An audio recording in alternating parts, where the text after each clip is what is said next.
End in the end অত্যন্ত confusion এবং competitive এক্সামিনেশনের সময় এই কনফিউশন যদি তুমি দূর করতে না পারো, ক্লিয়ার কনসেপশন যদি না থাকে, তুমি অল্প সময়ের মধ্যে করতে পারবে না। এবার আমরা আমাদের দৈনন্দিন জীবনে যখন কথাবার্তা বলি, স্পোকেন ইংলিশের ক্ষেত্রে কতটা কার্যকরী, কেমন কার্যকরী, কিভাবে কার্যকরী, চলো এই ছোট্ট ভিডিওটার মাধ্যমে সেই কনসেপশনটা ক্লিয়ার করার চেষ্টা করব। প্রথমত দেখো, এই সেন্টেন্সগুলো যেগুলো দেখছো, যে আমরা এগুলো কিন্তু আমাদের বাস্তব জীবনে এগুলো ব্যবহার করি। অ্যাট দ্য এন্ড আমরা কখন ব্যবহার করব? অ্যাট দ্য এন্ড আমরা ব্যবহার করব যখন একটা স্পেসিফিক পয়েন্ট বলা হবে, নির্দিষ্ট একটা ক্ষেত্র, নির্দিষ্ট একটা সময়। এবং ইন দ্য এন্ড মানে ফাইনাল রেজাল্ট, ফল, ফলটা কি। এবার এর উপর ভিত্তি করে আমরা এই পাঁচটা ট্রান্সলেশন করব। সিনেমার শেষে সবাই কাঁদলো, তাহলে আমরা জানি সাবজেক্ট ভার্ব অবজেক্ট বসিয়ে আমরা যে কোনো ট্রান্সলেশন আমরা করি। তাহলে সবাই কাঁদলো, তাহলে এভরিওয়ান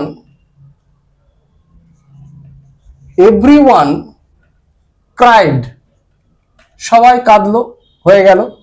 সিনেমার শেষে, দেখো একটা নির্দিষ্ট সময়, সিনেমা একটা নির্দিষ্ট টাইম থাকে, সেই টাইমের শেষে গিয়ে সে কাঁদলো, তাহলে আমরা ব্যবহার করব at the end. At the end of the movie.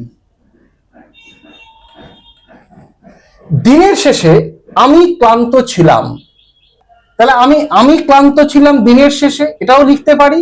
অথবা লিখতে পারি অ্যাট দ্য এন্ড। কেন অ্যাট দ্য এন্ড? দিন একটা নির্দিষ্ট সময়, তার শেষ পয়েন্ট, স্পেসিফিক পয়েন্ট, অর্থাৎ at the end of the day I was tired. এটা আমি সামনেও আনতে পারতাম, পেছনে আসলো। শেষ পর্যন্ত আমরা জিতলাম। এবারে এই যে আমরা শেষ পর্যন্ত যে জিতলাম, এটা একটা কিন্তু রেজাল্ট। রেজাল্টটা কি হলো? এতবার তো ফাইট করলাম, রেজাল্টটা কি? রেজাল্ট হচ্ছে আমরা জিতলাম।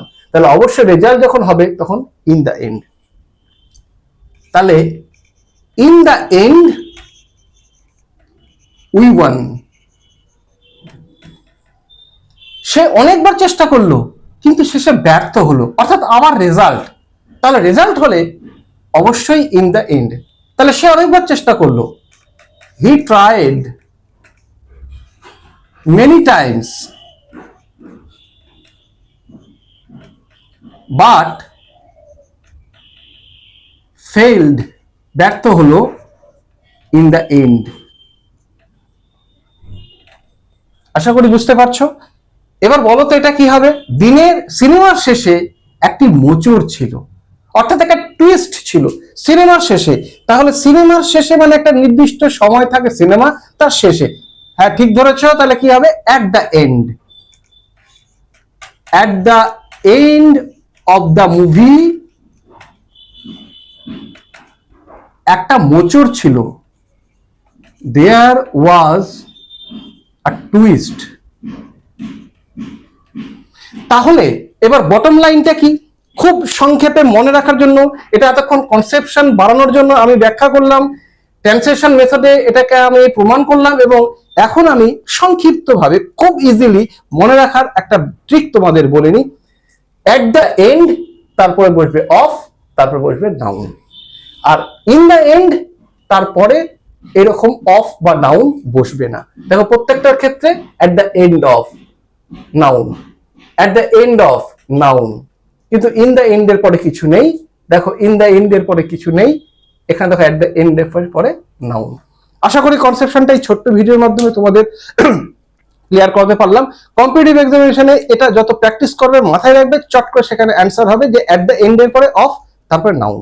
ভালো লাগে আমাকে মোটিভেট করো একটা ছোট্ট থামস আপ দিয়ে।